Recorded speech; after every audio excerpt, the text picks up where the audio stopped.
Welcome to this video in the Steps Method concept series. Today we're going to discuss defending against threats. In the Steps Method there's a lot of attention to defending, and I think that's really important because it forces you to look at the position from your opponent's perspective.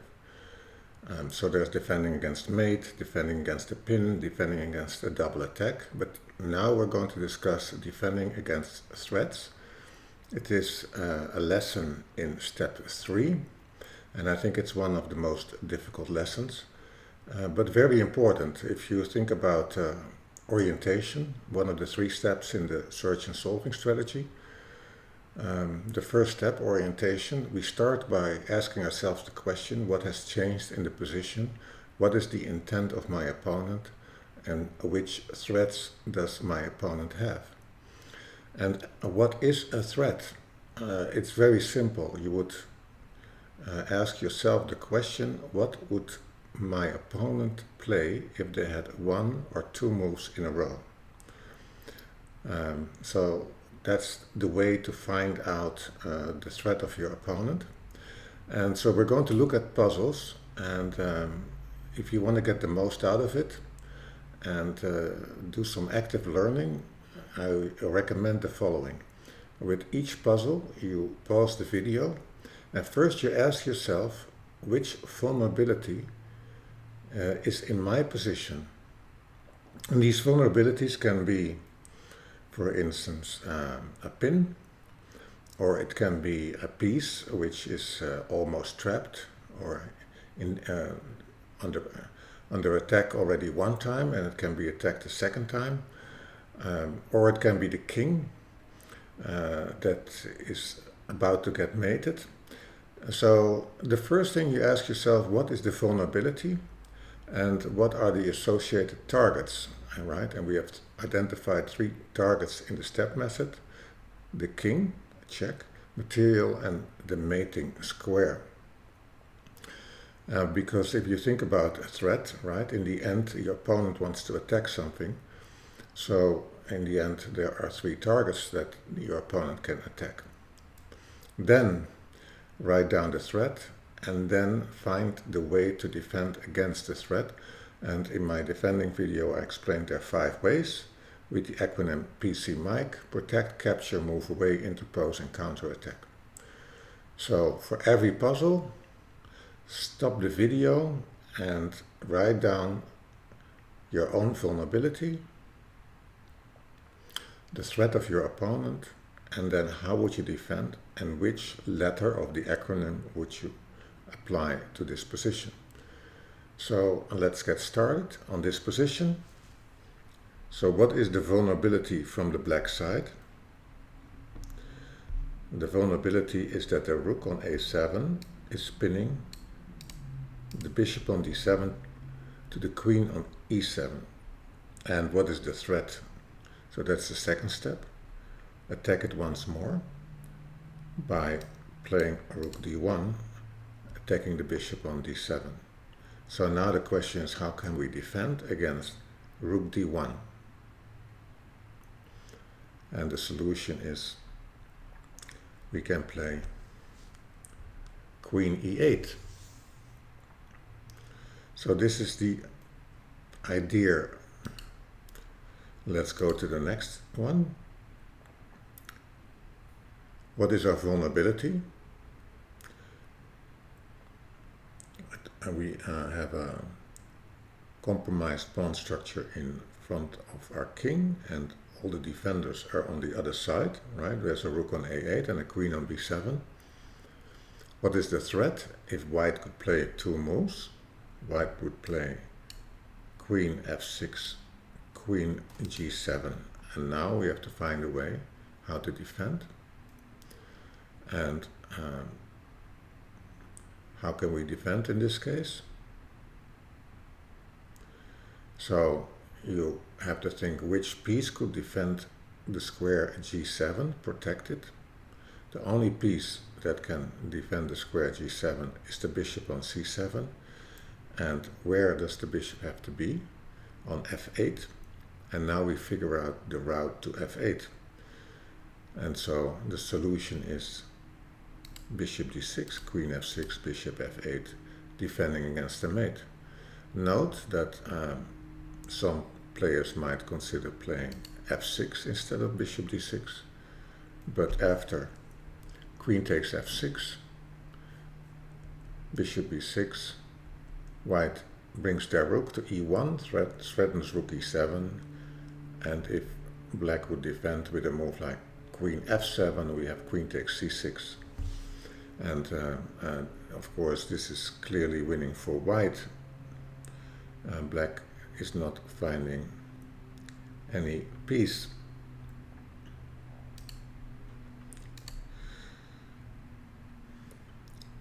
So let's look at this position. What are our vulnerabilities? Well, of course what stands out here is that our king is on b1, and the obvious threat is d1 queen and mate, right? So it's not so much about our vulnerabilities, but there is an obvious threat, which is the promotion of the d2 pawn. How can we defend? An obvious way to defend would be bishop c2, right? Because if you look to the material balance, we're willing to give up the bishop for the pawn, because then we have still an extra exchange, and we can win the game with the rook against the bishop. But this fails, and can you spot to which move this fails? Well, a pinned piece is a poor defender, and black can pin the bishop by playing bishop d3, and black mates. So we have to find something else, because the obvious bishop c2 doesn't work, and white can defend here by gaining a tempo with a tempo move, right? We don't have any time, so we have to look at forcing moves, and a forcing move would be a check here in this position, and that allows us to position the bishop to a square where it cannot be pinned. So did you find a solution? Bishop d7, king d8, bishop a4. So this is protect, right? We protect the square d1 with the bishop on a4. Okay, so white has clearly a winning position with the two passed pawns, right? The threat is b7, b8, but white is to move. So what is the vulnerability of white? Well, the vulnerability is the king safety. So if you had two moves with black, could you find a mate for black? Right? So it's very tempting to play b7 and then b8 immediately. But that would lead to the loss of the game, because if black has two moves, black would play rook b2, followed by g4 checkmate, and in that order. So now the question is, what is the way to defend against the mating threat rook b2 followed by g4? And the way to defend is by moving away with the king. So not push the pawns on the right after b7, rook b2, b8, g4 is mate. We cannot interpose, and although the rook is under attack by the queen on b8, it doesn't change the situation. So we have to play king g2 and first bring our king into safety before we start promoting our pawns. Let's look at this position. Black is to move, and so far we have seen pinned pieces and we have seen mating threats. In this case, what is going on? What's the vulnerability on the black side? So the vulnerability is that the rook on e3 doesn't have any squares to go to, because g3 is covered by the knight on h1, and e1 is covered by the king and e2. And the threat now that we've seen the vulnerability, is that white traps the rook on e3 with the move king f2. So how do we defend against the move king f2? Well, there's only one way, right? And that is to play f5, and after king f2 we can protect the rook. And actually, right, it still looks, of course, difficult, but also notice that the knight on h1 doesn't have any squares to go to. And if the knight moves, then rook g3 is available, right? So the king would return to f1, and then the knight would go to f2, and the rook has an escape square. So protect. Now we're getting into more difficult ones. Let's see what's going on here, right? So black is to move, and what are the vulnerabilities on the black side? Well, there's a lot going on. The knight on c5 is attacking the rook on a4. But the knight is also threatening, because the vulnerability is the pin, to play knight d7, and on the next move, if white had another move, rook f8 would be checkmate. So one of our pieces is under attack, and white also threatens to attack the pinned piece one more time and to threaten mate. And if we look to the material balance, at the moment it's equal, but black is also attacking the bishop. So if we can find a move that defends against the two threats of white, knight takes a4 and knight d7, we would like to find a move that preserves the threat of knight takes c1. So a logical continuation, what would be a logical continuation to continue here? Many players would continue here with a move like rook c4, right, with a double attack, threatening mate on c1, attacking the bishop on c1 one more time, and attacking the knight, so the knight doesn't have time to go to d7. But white plays bishop e3. Now the knight has been saved, the mate is gone, the bishop has been saved, and the knight on a2 can no longer take the bishop. So is there a better alternative? And the better alternative is to play, did you find it? Rook d4. So rook d4 defends the square d7 and threatens rook d1 checkmate. So exploits the fact that white also has a vulnerability with a back rank mate, but preserves also the move knight takes c1, right? So if white says I'm going to make an escape square, we can just take the bishop, and now we are a piece up, and we have defended against knight d7. Not easy for step 3, definitely. Okay,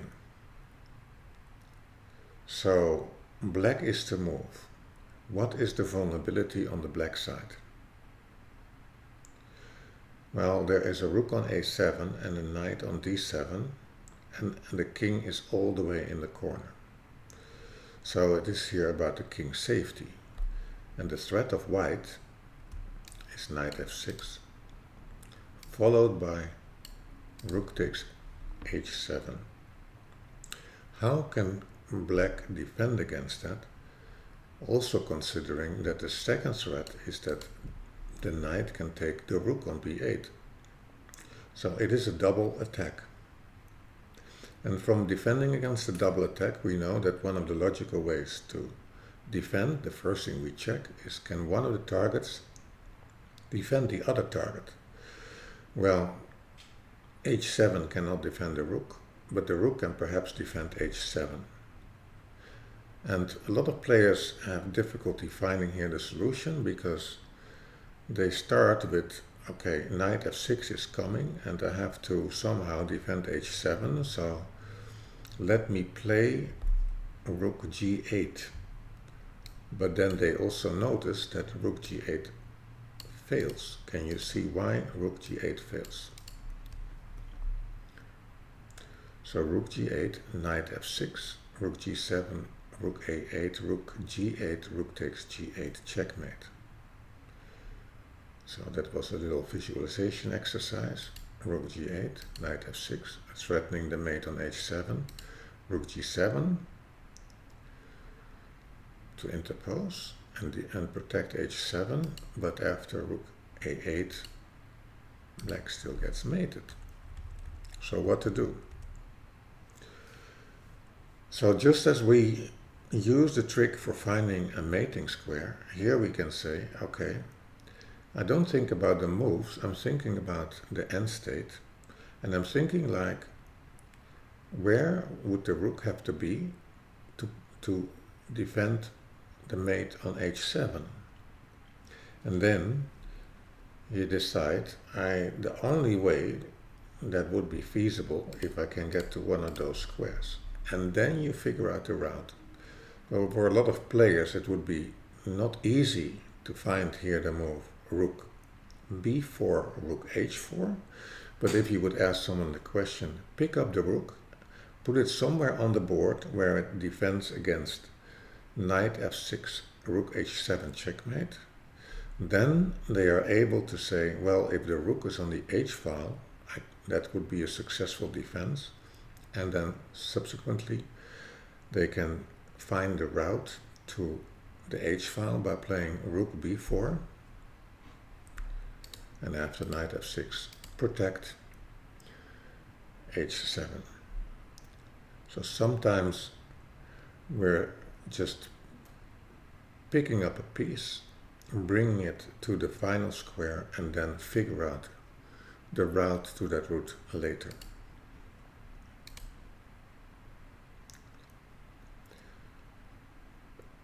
Busy position, what is going on? Can you spot the vulnerability on the black side? Black is to move. Well, the knight on b3 doesn't have any squares to go to. It's currently only attacked by the rook on a3. So what is the threat of white? If you were white, what would you play?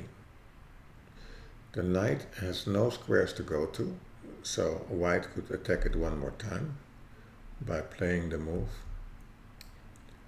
rook b1, right? And then the threat is that one of the rooks takes the knight, the bishop takes, and then the rook takes again, and we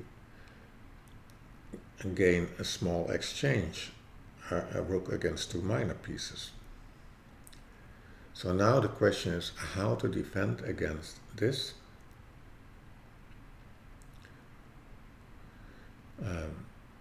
And the solution is we would like to protect it by playing c5 and c4. And notice that after c5, right, if white would take the pawn, then black escapes and the knight is no longer threatened.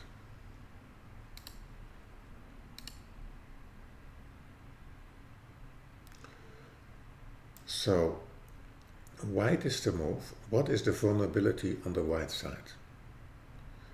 In this case, right, the vulnerability is the pinned knight. So actually in this position, right, there's a twofold attack on the knight.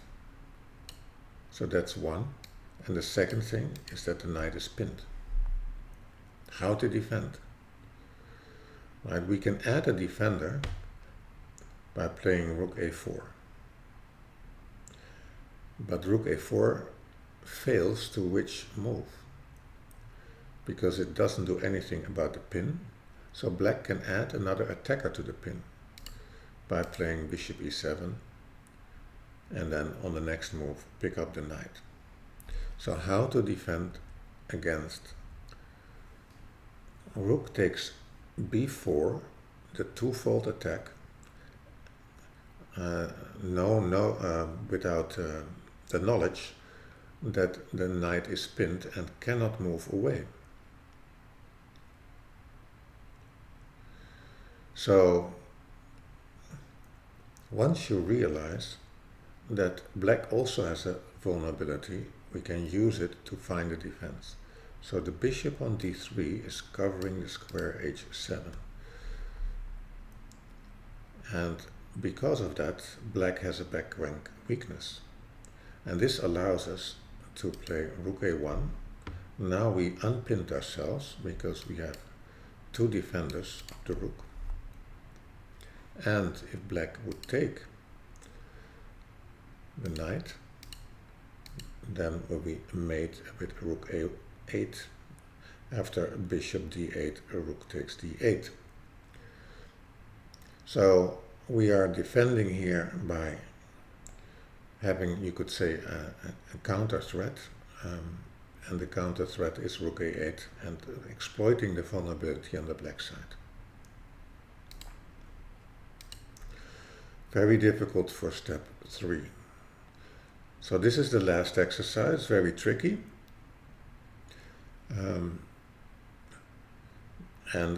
Of course, you would start out and say, okay, black is to move. What is the vulnerability? The vulnerability is the exposed king on the black side. So what is the threat of white? White threatens to play rook d8, and after rook takes d8, queen takes d8, queen takes d8 is checkmate. So at first glance, that is the threat in this position. And you could say, if that is the threat, we could defend by a move like b5, right? We protect the square d8 one more time, because now both the rook on a8 and the bishop on a5 are defending that square. And then we realize, if we would ask ourselves the question, what would you play here as white? That there is a second threat in the position, which is rook f1, pinning the queen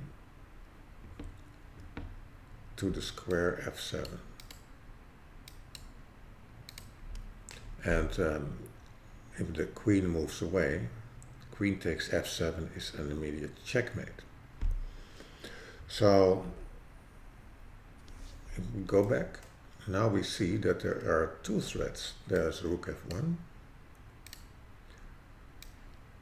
with the spin on the queen, and there is rook d8.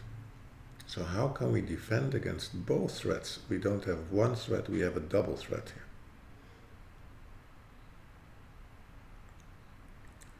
And the solution is bishop d2. Right? So we interpose when it comes to the threat rook d8. And when we now would play rook f1,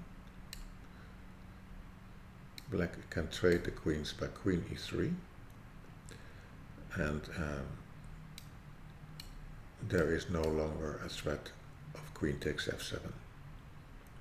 So threats, very important in chess. It's the first thing we do when we do our orientation. We look at what has changed in the position, what is the intent of my opponent, what are my opponent's threats. You start with looking at your own vulnerabilities and which targets your opponent can attack in one or two moves. And the threat is really asking yourself the question, if you could do one or two moves in a row as your opponent, what would you play? And then if we have to defend, we apply our Ackermann, BC Mike, protect, capture, move away, interpose and counterattack. Thank you for watching. I hope you subscribe and like this video, and I hope that the players in the range of 800 to 1400 found this video useful. Thank you.